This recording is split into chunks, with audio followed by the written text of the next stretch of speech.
Our final 6. Celebrate by all means, but you have absolutely no idea what's coming up next.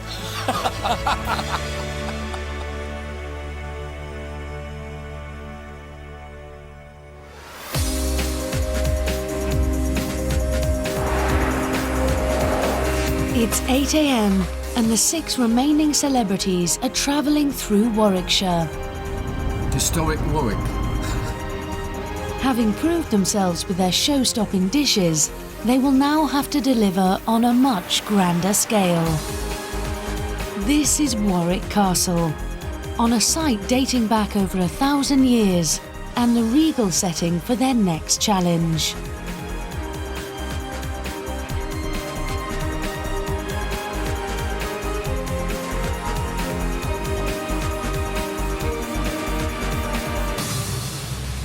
Welcome to the magnificent medieval Warwick Castle.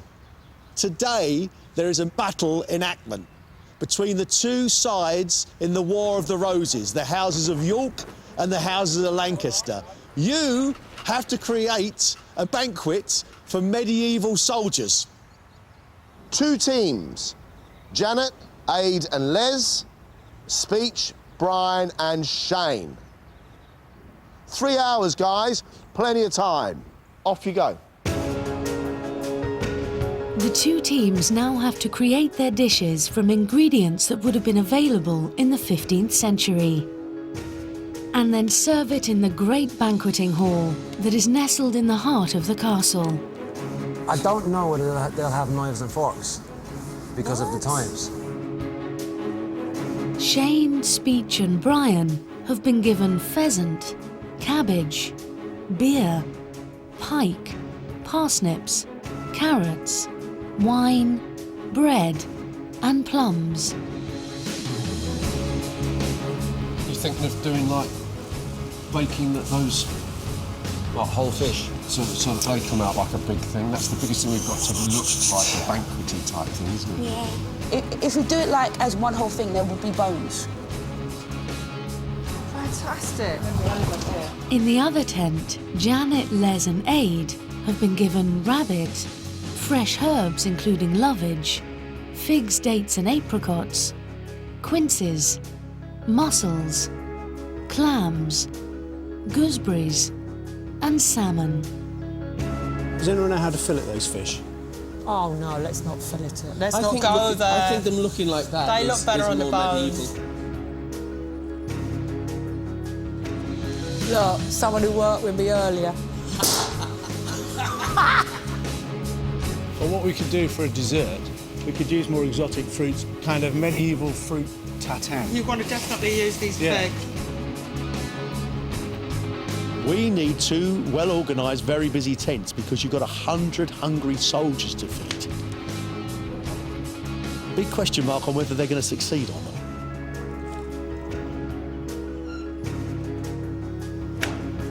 Is there a team leader? You mean like a supervisor? Correct. Well, who else would it be? All right, OK.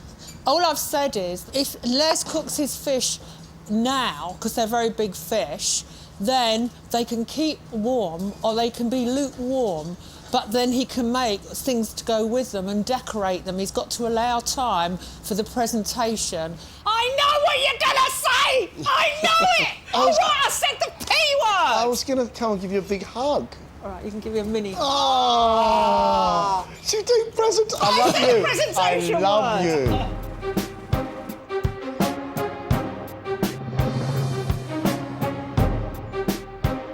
Les starts his salmon main by stuffing it with a mixture of lovage, parsley and ginger.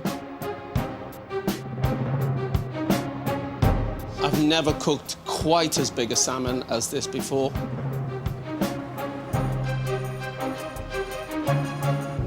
How long you cook the fish for, Les? We reckon between 20 minutes and an hour and a half. About an hour and a half. An hour and a half? No, I You think won't it's... say an hour and a half. I think an hour. 2 hours, big, isn't Well, it? OK, let me just say something. A chicken, as dense as it is, takes about an hour and 10 minutes, right? Yeah. A duck takes about an hour and a half. Right. Okay, Fish that- takes longer, does it? No. No, no, absolutely. That's...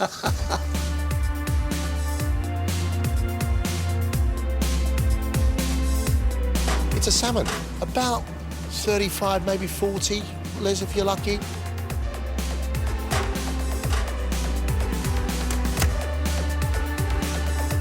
Janet has decided to make a rabbit stew with apricots and shellfish.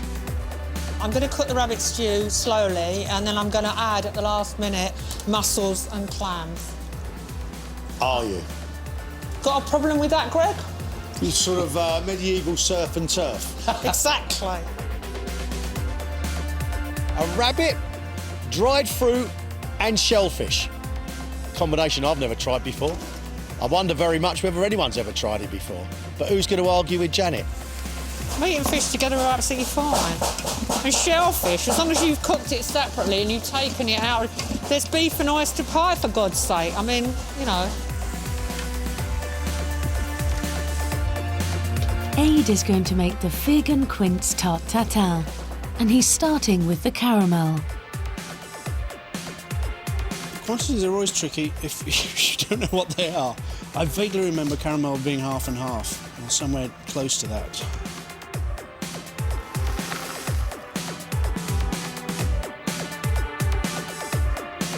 Actually, that already looks like quite a lot, doesn't it? Oh, what, you're trying to make what here? I'm trying to make a caramel. A caramel? Yeah. Right, just melting sugar makes caramel. Yeah. Putting sugar and butter together. Yeah. All you can do is boil butter to make butterscotch. Ah, so that's butterscotch. That will become butterscotch eventually. You just want the smallest amount of butter and lots of sugar. Right. It's about 10 to 1. Is it? What have we got in there? 1 to 1. 50-50? Yeah. Brilliant.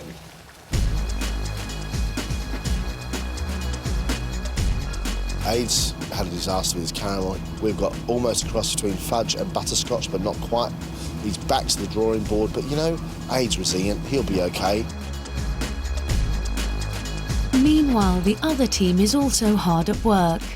They've decided to make pheasant and ham pie with roast veg, baked pike with sliced bread, and mulled fruits with cream. Can I ask, is there a leader? Yes, Shane.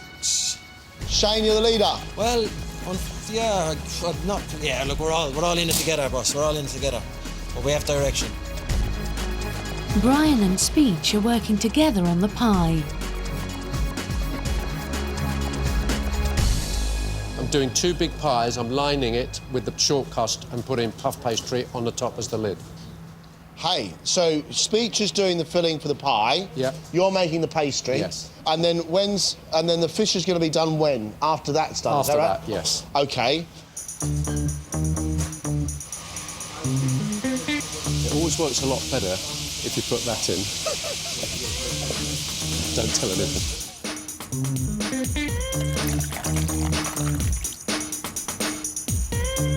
I hope after they've done their medieval fighting, this is exactly what they want to see. Shane is busy making the pudding. Hopefully it'll be nice and tasteful and warm, and try and warm the cockles of the boys out there, because it's going to be cold. And what are you going to serve with the fruit? Not entirely sure. So you get like wine and a bit of fruit? Well, OK, we'll have a think about it. it's a nice environment here. It feels quite relaxed in that respect. There's no, I know we're going to be under pressure at some point, but at the minute it's quite nice. It's, you know, everyone's just getting on. It's lovely.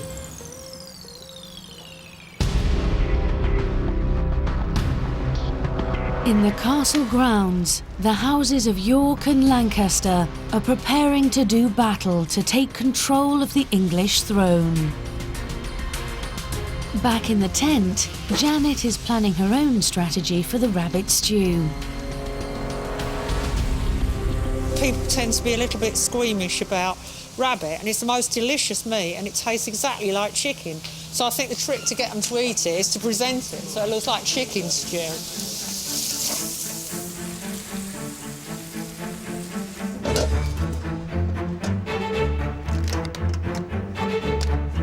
For Les, the challenge is still how long to cook his salmon for.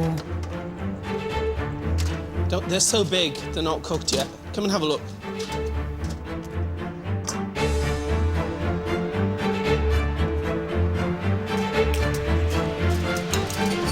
OK, it's nearly cooked.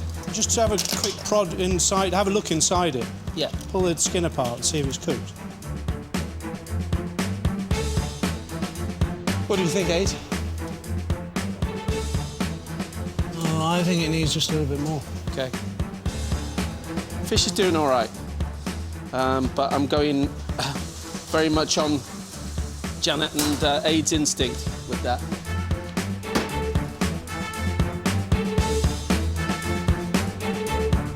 Aid is still battling with his caramel. Oh, yes. I almost know what I'm doing. While it remelts, he fills his tarts with the quince and figs. It didn't start off this ambitious in my head. I thought, oh, that's simple. I'm going to pour the caramel on. Then I'm going to put the pastry on top, cook it for 20 minutes, and then try and turn them over. What an idiot.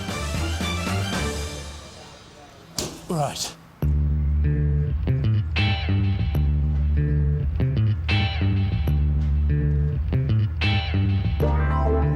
Over in the other tent, Brian is beginning to roll his pastry for the pheasant pie.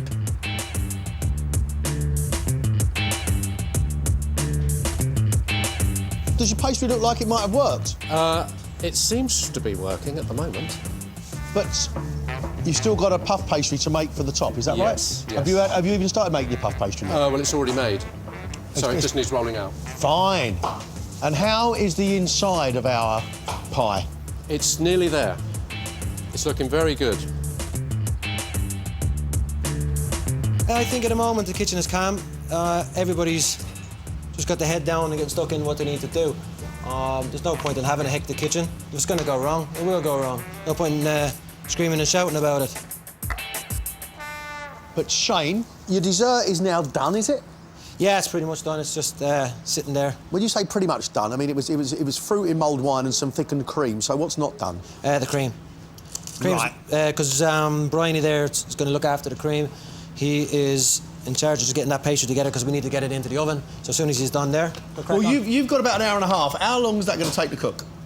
What to cook? The pie. How long is the pie's going to take to cook, Brian? About an hour, I would think. So you've got to get it in quick. Yeah, that's But right. your fish, as yet, no one's even looked at. Haven't even looked at it yet.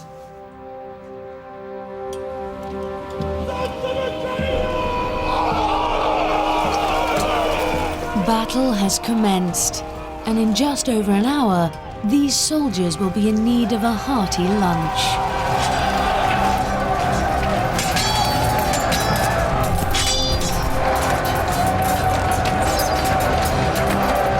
I do like the organisation that's going on in the tent of Janet, Aid and Les. But with just over an hour to go before lunch, I'm very concerned about Shane's tent. How long are the pies? Pies? Yeah. Just really going to fill them. It's either this or that. This has got to go in. Mate, if your pie doesn't go in, you're not no pie. I know. You've been working on the pie for 2 hours, it's still not in the oven. No. OK, we are doing that now. Get the veg in and then get the pie. Yeah, that's what I'm going to do, yeah. Why would you put lemon on something before it goes in the oven? Oh, I don't know. You're right. Tastes awful. No, that's true. Right, just get those. Don't be panicking, Brian. Be all right. There we go. Don't worry, don't panic.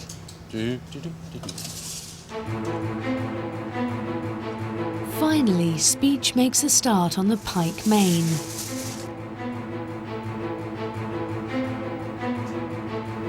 How long do you think this will take to bake in the oven, Shane? 15, 20 minutes.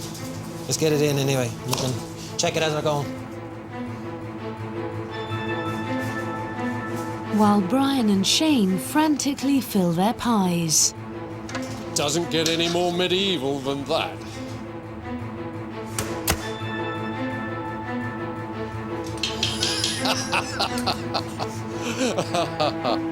Move it just a half an inch this way. To you? No, the actual pastry itself. That's it. 50 minutes. Oh, that's good, because my pie's a 45-minute pie. Well, considering it's taken you 2.5 hours so far.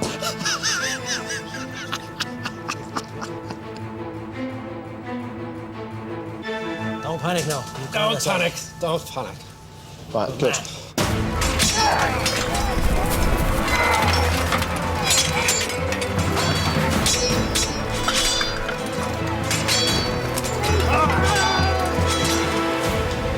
In Janet's tent, it's the moment of truth for Aide's tarte tatin. And Les's salmon. Come on, Les, go on, take the gamble, get the fish on the trays, mate. Janet.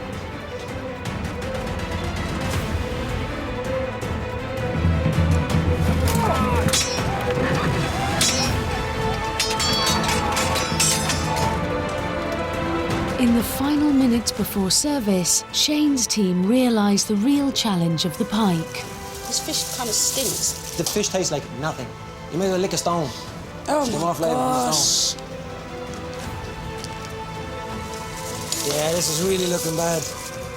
Look at the bones. I mean, it's as bony as someone's gonna die on this fish.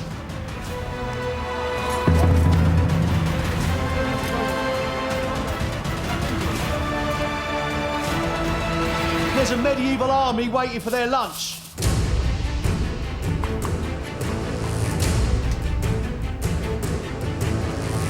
I'll just get this.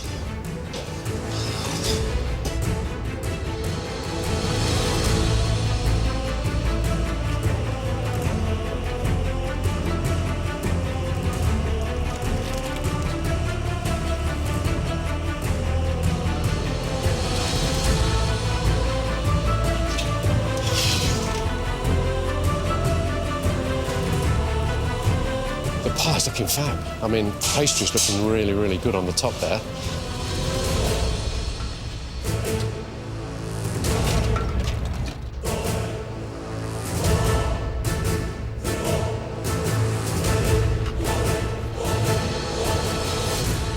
Two towels.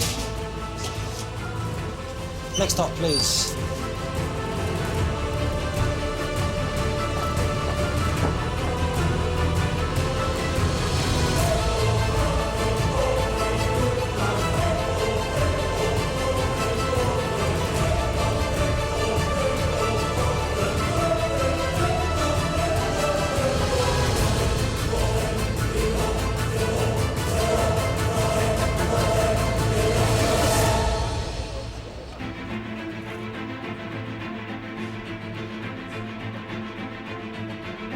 Janet, Aide and Les are offering rabbit stew with apricot mussels and clams with bulgur wheat, or salmon stuffed with lovage served with a gooseberry sauce.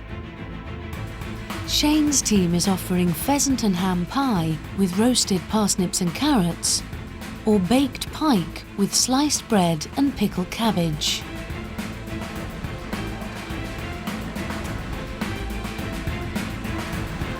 Fish or pie? Pie, have a leg. Good man. Pie and veg, so it is.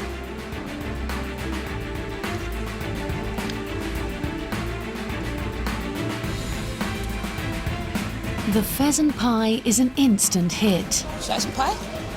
Yeah?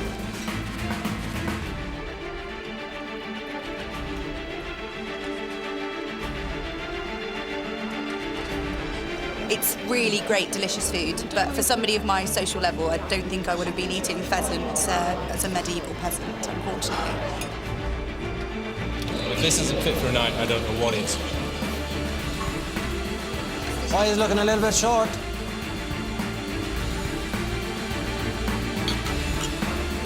We're letting our pheasant and ham pie do its talking.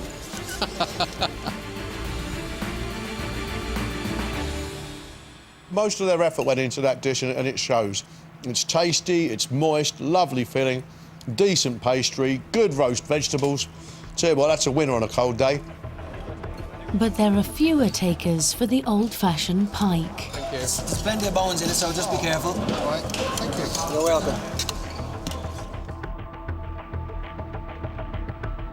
Do I have to eat this? Wow. I got to say, that pike is probably one of the nastiest things I've eaten on Masterchef for a very, very long time. It's dirty, it's muddy, it's not cooked very well, it's dry, and it's on a piece of bread with overcooked and over-vinegared cabbage.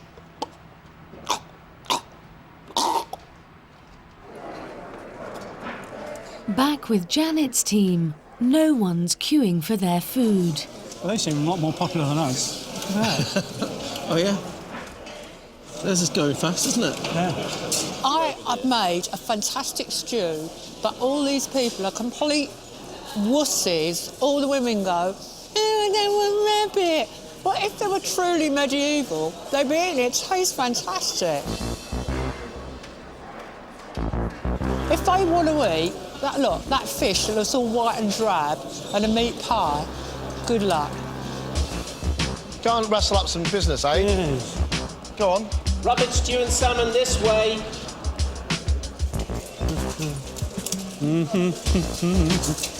Evening.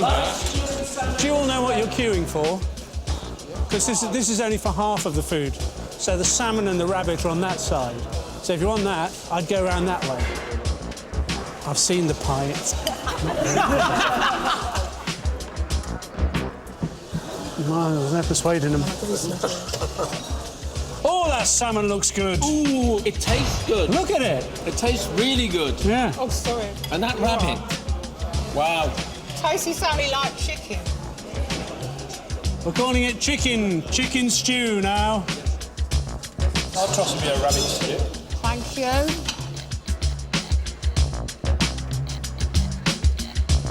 At last, their tactics seem to be paying off. I'm going to give them a bit more stew.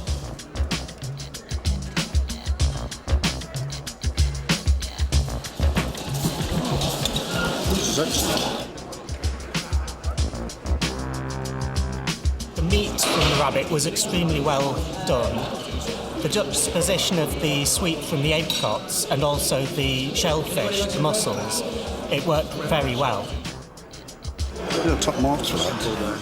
The army will be able to march once again on its stomach. Oh, that's brilliant. Thank you very much.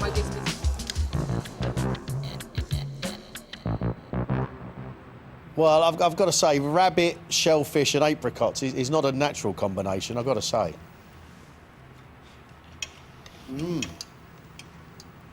I stand corrected. That is lovely. It's refreshing, it's filling, it's delicious, it's vibrant. Very good, Janet. I'll tell you what, if the soldiers didn't choose that, they've missed out on a treat there. Would you like some clams with your salmon? Yeah, go for it. Thank you. The salmon has also had a surge in popularity. Thank you. Hello, how are you doing? Yeah, good, thank you. Would you like the gooseberry sauce? Yes, of course. Good day on the battlefield, sir. Oh, well, lovely down the battlefield. Yeah. Slaughtered loads. Yeah, Did you still die? standing. Several times. It's very, very tender, very well cooked. It's definitely an authentic dish for medieval period. I think they've done a good job with it.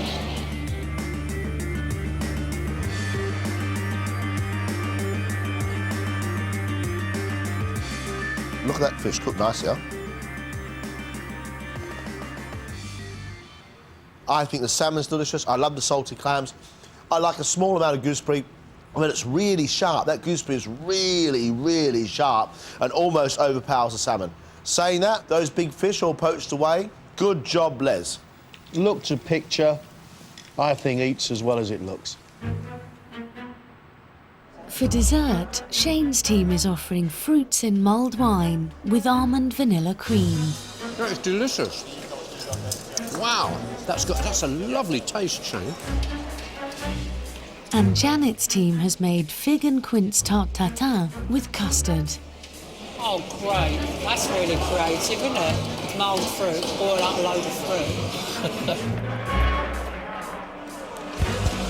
Oh, well, bye. There we are, look at that.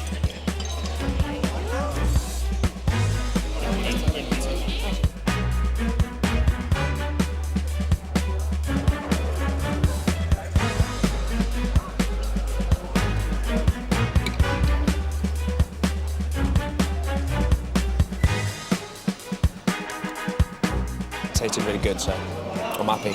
I lapped it right up.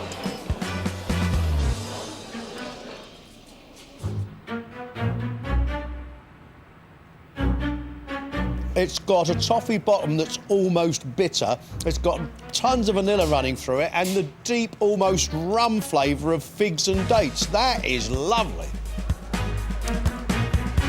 How will Shane's fruit fare? It's really, really good. In fact, I couldn't see any negatives for it. The cream's amazing.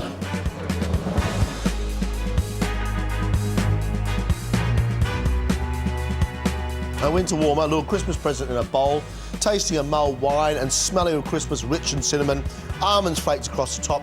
A lovely, lovely dessert. Yeah, you like it? I Yeah. like it. Yeah, it's good. Have you seen how much is left?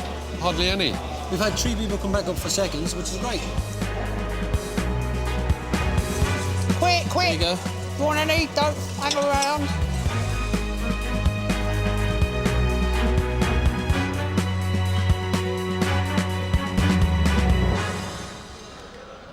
Fantastic. Well done, you. All right.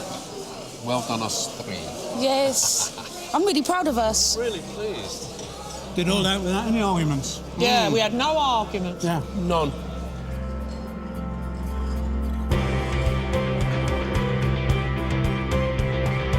Great day, great challenge. We asked them to step it up, and by and large, they did. The food that came out of Janet's tent today was fantastic.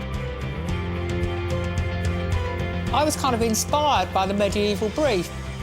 People with taste chose my dish. People that wanted food that was just like school dinners chose the other lot. We worked very calmly as a team, Janet and myself, and I think we did a great job. I thought we put on a brilliant medieval meal. I was very disappointed with the medieval jousting people who didn't seem to have any appreciation of that at all. So, you know, we didn't sell as much as we should have done. And they went instead for the kind of 20th century pub grub that the other team were doing. What can you say, you know? Although Shane's tent struggled a little bit, their dishes sold, John. You can't deny that, it's sold. It was nice to know that we made a good effort, especially with the pie itself. Not a lot of them opted for the fish, so it balanced out quite well for us in the end. We got away with it, I think. I actually feel really good about today. I think it was a really good team, and we got it done. I felt really thrilled and quite a sense of achievement. Hey, we won the day. Well, I don't know if we won the day, but we feel like we won the day. No one's going home yet, but this competition is really hotting up. And what comes up next? What an education that's going to be.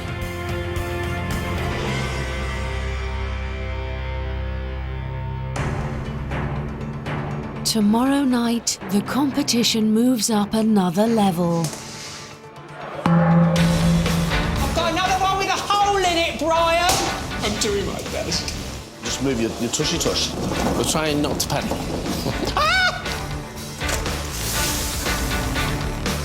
The celebrities must battle to keep their place. One of you is leaving the competition.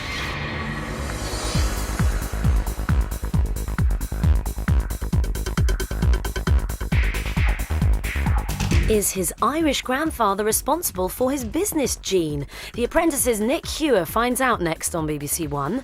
Over on BBC2, 50 years on, the story of Martin Luther King's March on Washington. Whilst on BBC3, Comedy Festival Live, with a bit of this year's Fringe action.